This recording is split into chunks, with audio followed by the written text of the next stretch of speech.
آنکھ کس طرح نجس ہوتی ہے؟ اے جوان، یہ آنکھ نامحرم پر پڑھنے سے نجس ہو جاتی ہے، شہوت کی چیزوں کو دیکھنے سے نجس ہو جاتی ہے۔ دشمن نے اتنا ڈیٹا بنایا ہے، اتنا مٹیریل بنایا ہے، خوراک کہتے ہیں نا، جس طرح پیٹ کی خوراک ہے اسی طرح آنکھوں کی خوراک ہے، اسی طرح کانوں کی خوراک ہے۔ کانوں کی خوراک یہ گانے، آوازیں، نوحہ، قصیدہ، قرآن کی تلاوت، جتنی بھی وائس ہے یہ خوراک ہے کانوں کی۔ جتنی بھی تصویریں ہیں، پکچرز ہیں، موویز ہیں، ڈراماز ہیں، بکس ہیں، یہ ساری خوراک ہے آنکھوں کی۔ جس طرح کھانے پینے میں حرام خوراک بھی ہے، حلال خوراک بھی ہے، بکری کا گوشت بھی ہے، خنزیر کا گوشت بھی ہے۔ اب چوائس تیری ہے کہ تو کھاتا کیا ہے، جیسا کھائے گا ویسا بنے گا۔ اسی طرح جب تو انٹرنیٹ کے میدان میں، میڈیا کے میدان میں جاتا ہے، ہر طرح کی خوراک موجود ہے تمہاری آنکھوں کے لیے، دشمن نے اویلیبل کر کے رکھی ہے۔ اب یہ تیرا اختیار ہے۔ دیکھیے چیزیں کائنات میں، اصل کمال انسان کیا ہے؟ کمال انسان ہے سلیکشن۔ آپ سلیکٹ کیا کرتے ہو، یہ آپ کی اوقات ہے، یہ آپ کی قیمت ہے۔ جو آپ سلیکٹ کرتے ہو آپ کی قیمت ہے۔ گناہ کو سلیکٹ کیا، آپ کی قیمت وہی ہے جو آپ نے سلیکٹ کیا۔ لیکن چار تصویریں سامنے آ جاتی ہیں۔ ایک بدکارہ خاتون کی تصویر ہے، مثال دے رہا ہوں۔ ایک تصویر کسی خوبصورت باغ کی ہے، ایک تصویر حرم حسین کی ہے۔ اب اختیار آپ کا ہے کہ آپ کی آنکھیں کس تصویر پہ کلک کرتی ہیں، کس تصویر پہ آپ کی آنکھیں جا کے رک جاتی ہیں۔ اگر اندر صاف ہوگا، طاہر ہوگا، تو تصویر طہارت پہ جا کے رکے گی، لیکن اندر نجس ہوگا تو تصویر نجاست پہ جا کے رکے گی۔ اس لیے فرمایا پہلے اندر کو صاف کر تاکہ تمہاری سلیکشن بھی صاف ہو جائے۔ ہماری سلیکشن میں مسائل کیوں پیدا ہوتے؟ کیونکہ اندر نجس ہے۔ اب ظاہر ہے برائی برائی کو کھینچتی ہے، اچھائی اچھائی کو کھینچتی ہے۔ تو اگر وجود اندر سے اچھا ہے تو یہ آٹومیٹیکلی اچھی چیزوں کی طرف کیا ہوتا جائے گا؟ اٹریکٹ ہوتا جائے گا۔ اور یہ وجود میلا کیوں ہوتا ہے؟ کیونکہ میں نے کہا اگر وجود میں شہوت کا غلبہ ہے۔ دیکھیے بخار کیوں ہوتا ہے آپ کو؟ کسی چیز کا غلبہ ہوتا ہے، بخار ہو جاتا ہے۔ سردی یعنی گرمی کا موسم، ایک بندہ سردی سے پریشان ہوتا ہے، کمبل پہنا ہوتا ہے، کیونکہ اس کے وجود کا سسٹم خراب ہو جاتا ہے نا، کسی چیز کا غلبہ ہو جاتا ہے، اب اس کو سردی لگنے لگتی ہے۔ اسی طرح جس کے اوپر شہوت کا غلبہ ہے یہ بھی ایک طرح کا بیمار ہے۔ بیمار آدمی کو صحیح چیز بھی پھیکی لگتی ہے کیونکہ بیمار ہے، اس کے سینسز صحیح طریقے سے کام نہیں کر رہے، اس کے دماغ کو صحیح میسج نہیں پہنچا رہے۔ اسی طرح جس جوان پر شہوت کا غلبہ ہو جاتا ہے وہ بیمار ہے، اس حالت میں اسے نہیں پتا لگتا کہ میں کیا دیکھ رہا ہوں۔ تو جس طرح جسم کی بیماریوں کا علاج ہے، ڈاکٹرز ہیں، اسی طرح شہوت کا بھی علاج ہے۔ بہترین علاج جو شہوت کا ہے کہ اے جوان جلد سے جلد انسان کیا کر لے؟ شادی کر لے۔ کہ فرمایا کہ اس کی نماز کا ثواب دگنا ہو جاتا ہے۔ جب زمین پر چلتا ہے تو اہل زمین جو اللہ کی روحانی مخلوق ہے اس بندے کی طرف اٹریکٹ ہوتے ہیں، کیونکہ اب اس کا وجود کیا ہو چکا ہے؟ صاف ہو چکا ہے۔ اب اس کی نگاہیں ہر طرف نہیں جاتی کیونکہ اب بیمار رہا ہی نہیں، یہ ٹھیک ہو چکا ہے۔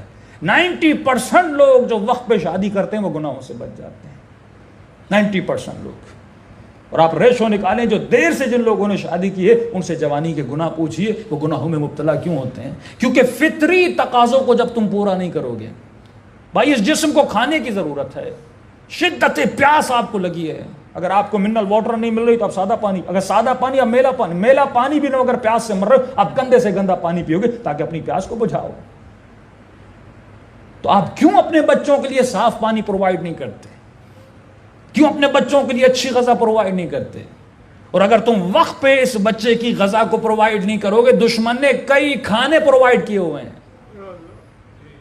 اس کی شہوت کو بجھانے کے لیے، حرام کے راستے پرووائڈ کیے ہوئے ہیں۔ ان کی دکانیں چلتی ہی تب ہیں جب یہ جوان شہوت میں رہے۔ یہ فلمیں، یہ انٹرٹینمنٹ، یہ گندی چیزیں کب بکتی ہیں؟ اگر ڈیمانڈ ہی نہ ہو تو بکے۔ ہم بڑھاس دیتے ہیں معاشرے میں شیطان کو، ہم اس کی ڈیمانڈ کو اتنا بڑھاتے ہیں کہ وہ زیادہ سے زیادہ موویز بناتا ہے، کریشن کرتا ہے، اس کے لیے خوراک بناتا ہے، اسے پتا ہے کہ معاشرے میں اس خوراک کی ضرورت ہے، میرے خریدار موجود ہیں۔ تو جب امام زمانہ کا نظام ہوگا مولا ڈیمانڈ ہی ختم کر دیں گے۔ جب ڈیمانڈ ختم ہوئی تو پھر کارخانے بنائیں گے کیوں جبکہ کوئی خریدار ہی نہیں ہے؟ تو آپ کا کام یہ ہے کہ آپ دیکھو اس کے وجود میں کس چیز کی ڈیمانڈ ہے، فوراً اس کی ڈیمانڈ کو پورا کرو۔ اگر پورا نہیں کرو گے تو فرمایا وہ حضرت یوسف بھی ہوں تو فرماتے ہیں الا ما رحم ربی ان نفس لامارۃ بالسوء، یہ نفس امارہ انسان کو تباہی کی طرف لے جاتا ہے، صرف وہی بچتا ہے جس پر خدا رحم کرتا ہے۔ یوسف جیسا نبی کہے کہ اگر خدا مجھ پر رحم نہ کرتا، تو عزیزان محترم یہ کب ہوگا؟ جب انسان اپنی آنکھوں کو پاک کرے گا۔ دیکھے معاشرے میں کیا چل رہا ہے، لاکھوں گھر تباہ و برباد ہو گئے، جوانوں کی زندگیاں تباہ و برباد ہو گئیں، غلط چیزوں میں پڑ گئے۔ عجیب انسان ہے کہ بیٹے کو یونیورسٹی تو بھیجتا ہے، آپ پیٹرول پمپ پہ 10 منٹ کے لیے بھی گاڑی کھڑی کرو تو پیٹرول پمپ والے کہتے ہیں سگریٹ نہیں جلانی، آپ بولو نہیں میں گاڑی کے اندر ہوں یہاں آگ نہیں کا، نہیں، کیونکہ یہ وہ مادہ ہے، مٹیریل ہے، اگر اس کو چنگاری بھی لگ گئی تو یہ جل جائے گا، لہٰذا ہم رسک نہیں لے سکتے، چاہے آپ گاڑی کے اندر ہی کیوں نہ ہو، پھر بھی یہ رسک ہے، 0.5% بھی رسک ہے کہ یہاں پر آگ لگ سکتی ہے، لہٰذا سگریٹ نہ جلاؤ۔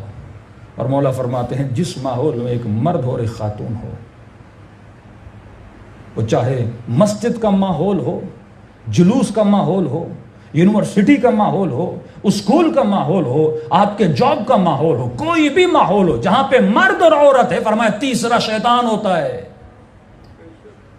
نہ خود پہ اعتبار کرنا نہ کسی اور پہ اعتبار کرنا، یہ نفس نہ مولوی کو جانتا ہے، نہ بوڑھے کو جانتا ہے، نہ جوان کو جانتا ہے، یہ ہر کسی کے اندر ہے۔ بڑے سے بڑے عابد اس کے دھوکے میں آ گئے، بڑے سے بڑے عالم اس کے دھوکے میں آ گئے، کیونکہ جس نے اس کو تھوڑی سی چھوٹ دے دی اور اس کے جھانسے میں آ گیا وہ تباہی کی طرف چلا جاتا ہے۔ گمراہی کے لیے وقت نہیں لگتا، لمحے ہوتے ہیں، ایک لمحہ انسان کو تباہ کرتا ہے اور ایک لمحہ انسان کو حر بناتا ہے۔ تو اصل ہے کہ بچوں کو یہ سکھاؤ کہ بیٹا جس چیز کو سلیکٹ کر رہے ہو وہ تمہاری اوقات ہے، وہ تمہاری قیمت ہے، اور تم اتنے سستے نہیں ہو کہ خود کو شیطان کے آگے بیچ دو۔ اپنا خریدار شیطان کو نہیں بناؤ، تیرا ایک اور بھی خریدار ہے جس کا نام امام زمانہ ہے، تو خود کو اللہم صل علی محمد۔ کچھ ایسے ایشوز بھی ہیں جو ہم ممبر سے بتا نہیں سکتے۔